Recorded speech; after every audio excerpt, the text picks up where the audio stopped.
Pourquoi l'investisseur Dando? C'est une façon de faire des affaires et de gagner de l'argent sans prendre de risques. Par exemple, M. Gates, M. Walton, M. Branson, toutes ces personnes ont suivi ces modèles mentaux simples.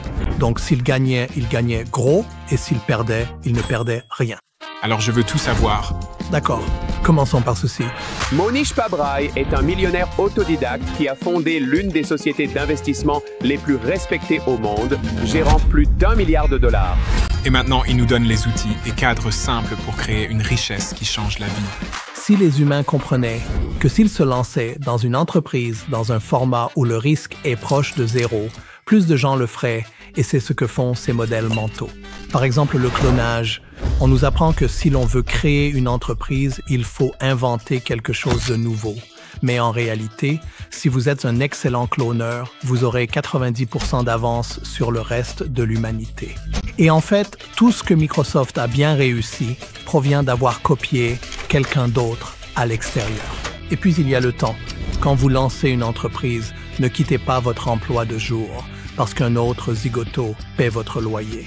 Mais cela signifie que vous devez trouver du temps pour travailler sur votre entreprise et je vais vous montrer la façon idéale de répartir votre temps. Et ce n'est pas tout. Il existe des modèles comme le fruit à portée de main, avoir de la peau dans le jeu, les donneurs contre les preneurs et le cercle de compétences et je vais tous vous les expliquer. Et l'investissement alors? Parce que vous êtes très connu pour être un excellent investisseur. Il y a 3 choses qui comptent en matière d'investissement. Et il existe aussi quelque chose qu'on appelle la règle de 72. J'aimerais vraiment qu'on l'enseigne davantage au lycée, car elle nous indique combien de temps il faut à l'argent pour doubler.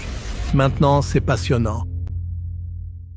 Je vois tout le temps des messages dans les commentaires disant que certains d'entre vous ne se sont pas rendus compte qu'ils n'étaient mal pas abonnés. Alors si vous pouviez me rendre service et vérifier si vous êtes bien abonné à cette chaîne, ce serait vraiment très apprécié. C'est simple, c'est gratuit et c'est quelque chose que tous ceux qui regardent régulièrement cette émission peuvent faire pour nous aider à continuer à faire vivre cette émission et à maintenir sa trajectoire.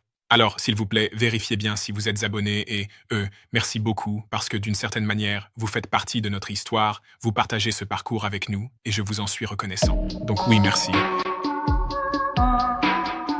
Monish Pabrai, avec le travail que vous faites et la sorte d'éducation publique que vous avez menée plus récemment dans votre carrière, quel est le message que vous essayez de transmettre, si vous deviez le résumer, et à qui exactement cherchez-vous à l'adresser?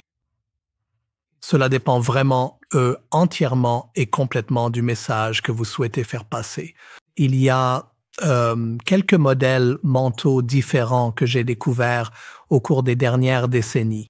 Lorsque vous avez une certaine clarté sur ces modèles mentaux et surtout quand vous pouvez commencer à les superposer, c'est là qu'un plus 1 devient 11. Et donc ces modèles mentaux ne vont pas tous dans la même direction ou ne relèvent pas tous du même genre. Donc, juste pour faire une pause là-dessus un instant. Donc, le mot modèle mentaux Oui. signifie, c'est en fait un cadre de réflexion. Oui. Donc, un cadre de réflexion est cette idée de cloner. Oui. Comme exemple. Oui. Prenons le modèle mental du clonage. Le clonage? Le clonage, c'est ça. Donc, ce qu'on nous apprend, c'est que si vous voulez lancer une entreprise, il faut inventer quelque chose de nouveau, quelque chose qui n'a jamais été fait auparavant. Mais en réalité, le monde acceptera très facilement 3 fois la même chose, ou même 5 fois la même chose. Et généralement, il est avantageux de regarder quelque chose qui existe déjà et de se demander, est-ce qu'un autre de ceux-là pourrait exister, par exemple, ou bien puis-je prendre ce qui existe et l'ajuster un peu? Il y a donc quelque chose de particulier dans la psyché humaine, peut-être lié à notre histoire et à notre évolution ancestrale, qui fait que les humains méprisent le clonage. Mais si vous y regardez de plus près, par exemple, 2 des plus grands cloneurs, à mon avis, de l'histoire humaine étaient Bill Gates et Sam Walton. Aujourd'hui, nous considérons Bill Gates comme un innovateur et nous pensons que Sam Walton a créé Walmart, ce qui était aussi nouveau, mais en réalité, ce sont tous les 2 des modèles Me Too et Microsoft n'aurait pas existé sans être un excellent cloneur. Donc, si l'on regarde Microsoft Word, il vient de WordPerfect. Qui avant? Un concurrent qu'il a éliminé. Si l'on regarde Excel, il vient de Lotus. Si l'on regarde Bing, ça vient de Google et vous savez ce qu'est Bing, mais ce n'est pas Google. Tout ce que Microsoft a bien réussi provient du fait de copier quelqu'un d'autre à l'extérieur. Et quand on regarde Sam Walton, qui était, vous savez, la famille Walton, si on les réunit tous, c'est la famille la plus riche du monde. Ils sont plus riches que Elon et tout le monde. Et Sam Walton, de son propre aveu, vous dirait qu'il n'a aucune idée originale. À l'origine, Walmart a copié Sears et Kmart. Pour mes auditeurs internationaux, ce sont deux grandes chaînes de supermarchés. Oui, et elles ont toutes les deux disparu. Elles ont, et en fait, Walmart les a enterrées. Et Sam Walton était l'un des imitateurs les plus acharnés qui soient. Donc, s'il partait en vacances en voiture avec sa famille et qu'il passait devant un magasin, il disait à sa famille de rester dans la voiture et il entrait dans le magasin juste pour voir comment c'était. Et il disait qu'il n'y a aucun être humain dans l'histoire, ni qui vivra dans le futur, qui ait visité plus de magasins de détail que lui. Une fois, il y avait un de ses directeurs et il entrait dans ces magasins avec ses directeurs. La vente au détail est l'un des secteurs les plus transparents. Vous pouvez entrer dans le magasin de votre concurrent et comprendre tout son modèle économique en 10 minutes. Vous n'avez pas besoin de leur parler, d'accord? C'est magnifique. Donc, il est entré dans ce magasin de détail. Le directeur lui dit « Ah, quelle opération désastreuse. Tout le magasin était sans dessus-dessous. C'était vraiment mauvais. » Et Sam lui répond « Oui, mais as-tu vu la présentation des bougies? La présentation des bougies était fantastique. » Ainsi, Sam pensait qu'il pouvait apprendre de n'importe qui. Peu importait que vous soyez un opérateur inutile, un excellent opérateur ou quoi que ce soit entre les deux. Walmart n'est qu'une combinaison d'idées venues d'ailleurs. Si l'on regarde, si vous regardez une entreprise comme Starbucks, on pense que Starbucks est innovant, mais en réalité, ce que Howard Schultz a fait, c'est qu'il a vu un concept en Italie. Et son idée était « Je pense que cela devrait fonctionner aux États-Unis, n'est-ce pas ?» Et donc, il a cloné cette idée d'Italie et a apporté cette expérience de café aux États-Unis. Si vous êtes un excellent cloneur, vous serez en avance de 90%, voire 95% sur le reste de l'humanité. Maintenant, un autre modèle mental important, les êtres humains ont cette perspective fondamentale selon laquelle lancer une nouvelle entreprise est intrinsèquement risqué et comporte des incertitudes significatives. En réalité, les entrepreneurs ne prennent pas de risques. Ils font tout ce qui est en leur pouvoir pour minimiser le risque. Et dans de nombreux cas, lorsqu'ils se lancent dans une entreprise, l'approche du risque est nulle. Ce qui est extrêmement risqué, c'est un travail de 9 à 5, parce que nous n'avons qu'une seule vie, n'est-ce pas? Et elle passe, et il se peut que vous ne puissiez pas faire ce qui vous tient à cœur. Il se peut que vous ne puissiez pas partager votre musique, n'est-ce pas? Donc faire entendre notre musique est vraiment important. Donc cette idée qui nous est martelée, selon laquelle être entrepreneur, c'est prendre des risques, rend vraiment un mauvais service à la plupart des gens. Et si les gens comprenaient que si je me lance dans une entreprise, je peux le faire dans un format où le risque est nul ou proche de zéro et je peux cloner une entreprise existante, n'est-ce pas? Là, vous avez combiné deux modèles mentaux et nous pouvons commencer à en ajouter d'autres, mais 2 sont déjà devenus 11. 1 plus 1 est déjà devenu 11. C'est non linéaire. Et pourquoi est-ce que je dis que les entrepreneurs ne prennent pas de risques? Donc, si je prends mon propre cas comme exemple, et je pourrais vous en donner une centaine comme celui-ci, mais si je prends mon propre cas, je travaillais de 9 à 5 dans une entreprise et j'avais une idée de business. Mon employeur s'attendait à ce que je travaille 40 heures par semaine, n'est-ce pas? Il y a 168 heures dans une semaine. Donc, je me disais qu'il devait bien y avoir au moins 30 ou 40 heures de plus que je pouvais consacrer à ma start-up. Pourriez-vous me montrer dans son contexte? Droite. Donc, si vous regardez toute notre semaine, par exemple, c'est Lego magnifiquement disposé. Et si je prends un de ces blocs de Lego, donc chacun de ces blocs là-dedans dure 2 heures, donc 8 heures par jour. Nous dormons 8 heures par jour, n'est-ce pas? Et nous faisons cela 7 jours par semaine, n'est-ce pas? Donc, en gros, nous avons 7 jours par semaine, 8 heures par jour où nous dormons. Les Lego bleus représentent nos 40 heures de travail par semaine. 8 heures par jour, 5 jours par semaine, nous travaillons, n'est-ce pas? Ensuite, il y a le reste, vous savez, préparer le dîner, prendre une douche, se raser, se préparer et tout le reste. Donc, cela fait environ 4 heures par jour en semaine, ce qui inclut le temps de trajet et environ 8 heures par jour le week-end. Ensuite, il y a le temps libre, vous savez, les réseaux sociaux, regarder Netflix, passer du temps avec des amis, aller dîner. Et nous en avons pas mal. Nous avons environ 4 heures par jour pour ça et environ 8 heures par jour le week-end. Donc, c'est un peu typique à quoi ressemble une semaine typique pour la plupart des gens, n'est-ce pas? Maintenant, lorsque vous démarrez une entreprise, l'important est de ne pas couper le flux de trésorerie. Un autre yo-yo paie votre loyer et un autre yo-yo paie vos courses. Nous ne voulons donc pas faire de vagues, mais nous allons apporter un changement au bleu. Combien d'heures je travaille pour mon de 9 à 5? Avant de lancer ma start-up, j'avais d'excellentes évaluations en tant qu'employé. Vous savez, j'étais très concentré sur le fait de bien faire mon travail pour mon employeur à fond, n'est-ce pas? Le jour où j'ai décidé de lancer ma start-up, j'ai décidé qu'il fallait que je sois juste au-dessus du niveau de licenciement. Mes performances doivent être juste assez bonnes pour qu'ils ne me virent pas, mais rien de plus, car j'ai besoin de toute mon énergie pour investir dans ma start-up. C'est donc le seul ajustement que je fais, c'est que le bleu reste, mais nous ne faisons pas de bleu supplémentaire comme nous le faisions avant, n'est-ce pas? Maintenant... Et le bleu, pour tous ceux qui ne le voient pas parce que vous écoutez en audio, c'est du travail. Exactement, ouais. Le bleu, c'est du travail, exactement. Maintenant, quand on se lance dans une start-up, on ne devrait jamais le faire pour gagner de l'argent.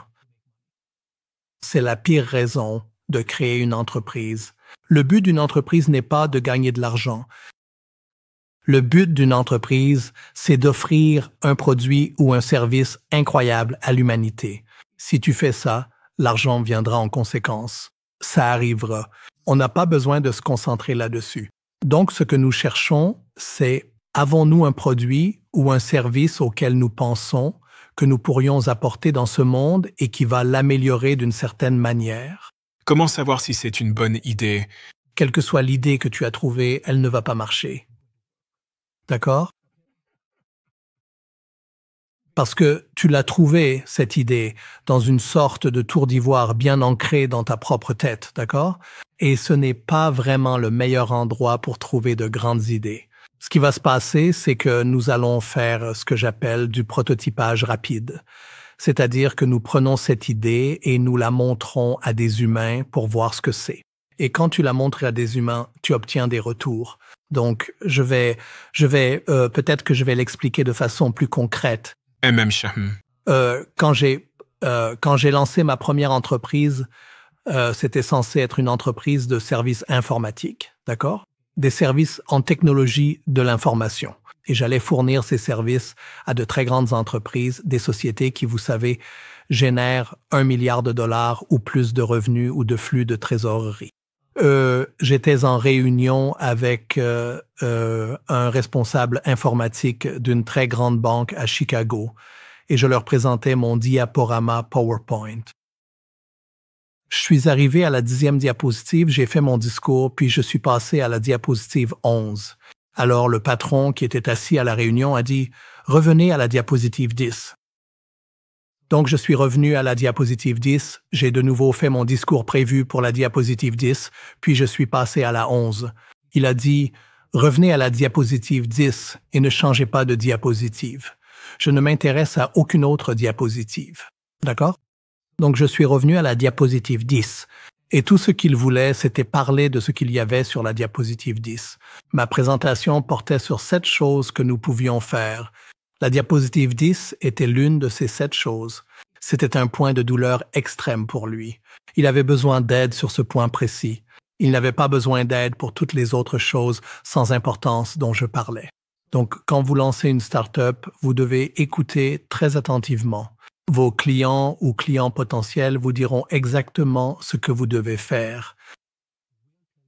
Quelle que soit votre idée, peut-être 80%, 70% ou 40% sont justes. Mais votre client vous dira ce qui est 100% vrai. D'accord? Parce que c'est un véritable point sensible. Alors, je suis rentré chez moi et j'y ai réfléchi et j'ai compris que son point sensible, et je voyais bien que c'en était un grave, puisqu'il m'a donné un bon de commande à la fin de cette réunion, allait être un point sensible pour beaucoup de gens. Donc, je suis retourné, j'ai pris la diapositive 10, je l'ai développée en 20 diapositives et c'est devenu la présentation, d'accord? Tout le reste a été mis de côté, n'est-ce pas? Maintenant, je n'aurais pas pu faire ça sans lui. Mon cerveau est trop petit pour avoir trouvé ça tout seul. Donc, chaque fois que vous lancez une start-up, quel qu'en soit le type, et que vous avez un prototype, un produit précoce ou quelque chose en cours, vos utilisateurs vont vous dire exactement quelles modifications ils souhaitent. Tu viens de me rappeler une conversation que j'ai eue ce matin, D'accord. où j'ai interviewé quelqu'un parce que beaucoup de ce que tu dis s'applique aux startups. Mais en réalité, c'est le cas chaque jour dans la vie de tout le monde, car j'ai interviewé quelqu'un ce matin pour un poste vraiment crucial dans l'entreprise. Et cette personne a passé 20 ans dans l'une des plus grandes entreprises du monde. Et pendant l'entretien, elle me racontait plein de choses qu'elle avait faites au cours de ces 20 années. Et moi, j'essayais juste d'arriver à une question. Peux-tu organiser des événements? Et elle me parlait de ceci, de cela, d'autres choses, de ci, de ça, de tout. Et en fait, je n'étais venu à cet entretien que pour savoir si elle pouvait organiser des événements de grande envergure. Donc, sur une conversation d'1 heure, on a passé 55 minutes à parler de plein de choses qui ne m'intéressaient pas. Et en fait, pendant qu'elle parlait, je me disais, tu sais ce qu'elle aurait pu faire dès le début de cette conversation? Elle aurait pu dire, Steven, puis-je vous poser une question? Qu'attendez-vous de cette personne? Et là, j'aurais répondu, je veux juste quelqu'un qui puisse organiser des événements. Et les 55 minutes suivantes auraient pu servir à me convaincre. Quel capable. Bien sûr. Et ça s'applique exactement à ce que tu viens de dire. Comment auriez-vous pu, en tant que vendeur ce jour-là lors de cette réunion, avec ce que vous savez maintenant, comment auriez-vous pu faire un meilleur travail sans passer par toutes ces diapositives? Eh bien, je pense que ce que je ferais maintenant, si je faisais quelque chose comme ça, c'est que mon radar d'écoute serait vraiment 10x. Vous savez, nous n'apprenons pas quand nous parlons. Nous apprenons quand nous écoutons. J'essaierai donc vraiment de parler un peu moins et d'en extraire beaucoup plus de substance de manière plus concise et efficace. Et je ne me fierai même pas autant aux diapositives. J'aimerais vraiment essayer de les impliquer dans ce qu'ils essaient de dire. Et donc, en gros, si vous étudiez les entreprises, qu'elles soient financées par du capital risque ou non, peu importe, c'est quelque chose de très courant. Il n'y a presque aucune entreprise qui finit avec le modèle économique qui avait été conçu à l'origine. Je veux dire, ce serait vraiment une telle anomalie. C'est vraiment l'interaction entre l'équipe fondatrice et les premiers clients qui conduit réellement à prendre cette argile humide et à la transformer en quelque chose que les gens veulent. Tout ça. Et donc, vous savez, si vous pensez à quelque chose comme Google Glass, vous savez, quand ils ont inventé ces lunettes qu'ils pensaient que le monde entier allait porter. Ouais. Donc, ça n'a pas marché. Eh bien, pourquoi ça n'a pas marché? La raison pour laquelle ça n'a pas marché, c'est que tu parles de quelque chose d'extrêmement personnel. D'accord? Comme par exemple le chewing gum Wrigley's. D'accord? Ma bouche est un espace très personnel. Je ne vais pas mettre le chewing gum Glot là-dedans. C'est quoi le chewing gum Glot? Exactement. D'accord. D'accord? Ouais. Tu ne vas pas mettre une marque qui coûte la moitié du prix de Wrigley's. Ouais. Là-dedans parce que tu n'as pas envie d'aller là.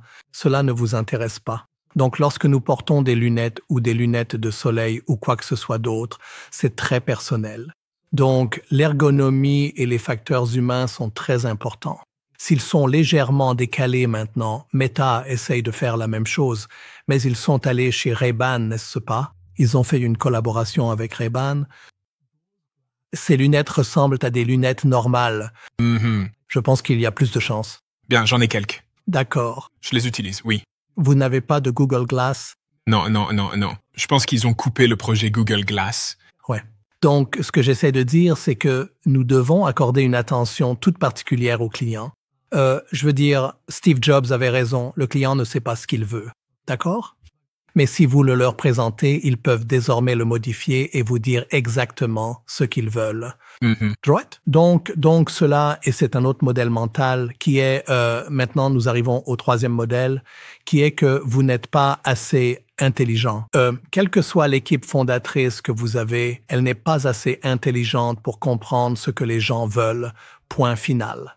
Donc, vous devez avoir de très bonnes capacités d'écoute et vous devez avoir la flexibilité de... Et encore une fois, lorsque vous écoutez, il faut séparer le signal du bruit, n'est-ce pas? Prenez ce qui est un vrai signal et laissez de côté ce qui est du bruit. Et alors, vous commencez à suivre une voix qui aura plus de sens. L'autre chose qui est en quelque sorte un modèle peut-être intégré ici, c'est cette idée de simplement prêter attention aux détails. Je ne suis même pas sûr que ce soit un modèle, mais quand tu m'as parlé des fondateurs de Walmart qui se couchaient entre les rayons pour mesurer le centimètre exact de longueur, oui, le modèle pour moi ici, c'était simplement la précision dans le détail. C'est un jeu de centimètres. Ce que je veux dire, c'est que lorsque Sam Walton essayait de trouver le nom de l'entreprise, l'une des raisons pour lesquelles il a choisi Walmart, c'est que c'était 7 lettres. Et il regardait le coût de l'affichage dans ses magasins. Et il essayait de trouver un nom avec le moins de lettres possible parce que cela coûtait moins cher. D'accord? Et donc, je veux dire, la sensibilité au coût est omniprésente chez Walmart, n'est-ce pas? C'est vraiment au cœur de tout ce qu'ils font, non? Ils arrivent vraiment à tirer le maximum de la moindre chose, tu vois? Donc, en gros, je pense que c'était... Et c'est la raison pour laquelle ils ont eu autant de succès. L'un des éléments que l'on peut toujours contrôler en affaires, ce sont ses coûts. Vous ne pouvez peut-être pas contrôler vos marges, vos prix de vente et bien d'autres choses, mais vous pouvez toujours contrôler les coûts. C'est donc un autre modèle où il faut faire preuve de discipline. Il faut avoir une discipline très forte en matière de coûts. Si vous regardez quelque chose comme LVMH, vous savez, le gars qui le dirige, je veux dire, il est dans les produits de luxe, il est haut de gamme, mais... LVMH fabrique Louis Vuitton. Oui, je veux dire tout, tu vois. Ils ont, tu sais, racheté Tiffany, tout le monde, mais quand tu regardes comment l'entreprise est gérée, c'est très serré. Ils dépensent de l'argent pour les meilleurs emplacements immobiliers parce que c'est important, mais les accords qu'ils négocient sur ces biens sont époustouflants, tu vois. Il s'agit donc d'une opération très rigoureuse sur une catégorie de produits qui n'en a pas nécessairement besoin. Mais c'est pour ça qu'il est devenu l'homme le plus riche d'Europe. Parce que cette mentalité s'appliquera ensuite à chaque décision. Absolument. Et si vous l'appliquez à 100 choses, cela compte. Oh, c'est vraiment important. Oui. J'ai donc ces blocs jaunes ici. Oui. Qui représentent les heures de travail effectuées sur votre propre entreprise. Oui. Alors montre-moi comment tu enlèverais certains de ces blocs. Oui. Et introduirais des heures de travail sur ta propre entreprise. Ouais. Donc en fait, c'est vraiment très simple. Nous n'allons vraiment pas toucher à nos cycles de sommeil. On va laisser ça tranquille. Le sommeil reste le même. Et on a besoin de notre bleu qui est notre espace de travail. 40 heures, on a besoin que ça continue. L'un des changements que nous allons faire, c'est que nous allons habiter près du travail. Donc, nous allons réduire le temps de trajet autant que possible. D'accord. Parce que chaque heure compte. D'accord? Donc, la zone sur laquelle nous allons nous concentrer, c'est le temps libre. D'accord. Et la raison pour laquelle enlever le temps libre n'est pas un problème, c'est parce que ce que nous entreprenons, comme nous venons de le dire, ce n'est pas pour gagner de l'argent, c'est pour diffuser notre musique. Diffuser notre musique. Qu'est-ce que tu veux dire? Cela signifie que nous avons quelque chose en nous dont nous savons que le monde a besoin et nous voulons l'apporter à ce monde. Nous voulons l'apporter au monde. Et parce que nous voulons l'apporter au monde, ce n'est pas du travail. Je pense que le public est peut-être en train de se remettre en question intérieurement et de se dire « mais j'aime ce que je fais comme travail à un moment. Je fais peut-être partie du groupe plus rare de personnes qui ont la chance de travailler avec des chiots tous les jours et j'adore ça. » Oui. Donc je pense que ce n'est pas pour tout le monde, alors il faut vraiment se demander qui l'on est. Si tu es vraiment enthousiaste à propos de ton travail de 9h à 17h et de ce à quoi tu consacres tes principales heures de veille, c'est génial. C'est super. Je veux dire, tout le monde ne va pas devenir entrepreneur. Tout le monde n'aura pas une start-up. Chacun, ils peuvent diffuser leur musique d'une autre manière sur la plateforme de quelqu'un d'autre. Et c'est tout à fait correct. Mais si ce n'est pas ton cas, si quand tu vas travailler, tu n'es pas super enthousiaste à l'idée de te lever le matin et que tu ne vas pas au travail en dansant chaque jour, si ce n'est pas le cas, alors il y a un problème.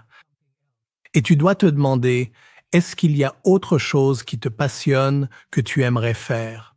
Et ce n'est pas quelque chose qui devrait demander beaucoup d'efforts. Donc si tu regardes, par exemple, Bill Gates et Paul Allen, n'est-ce pas?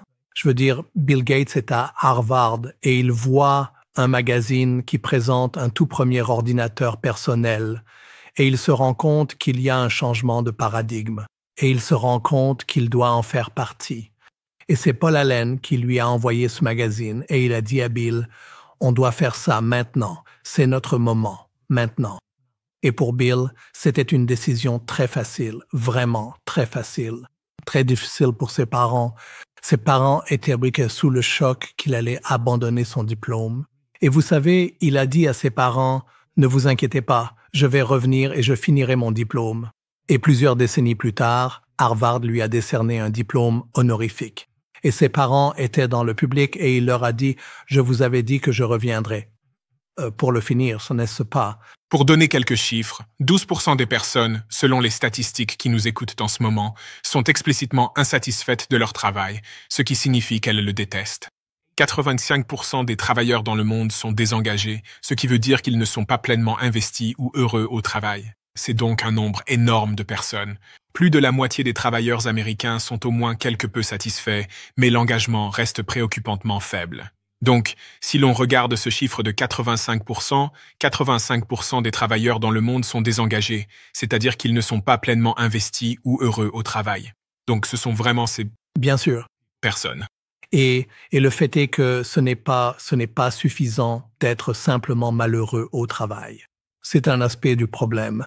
Le malheur peut être un symptôme et l'une des causes peut être que vous avez une autre vocation dans la vie et que vous ne suivez pas votre vocation. Maintenant, parfois, pour quelqu'un comme Bill Gates, par exemple, et Paul Allen, ils ont trouvé leur vocation et ils s'y sont lancés, n'est-ce pas? Pour beaucoup d'entre nous, ce n'est peut-être pas aussi simple. Donc, ce que nous devons faire, c'est essayer quelque chose. Vous savez, on essaie différentes paires de chaussures pour voir celles qui nous vont. Alors, faites des expériences de pensée, parlez avec vos amis.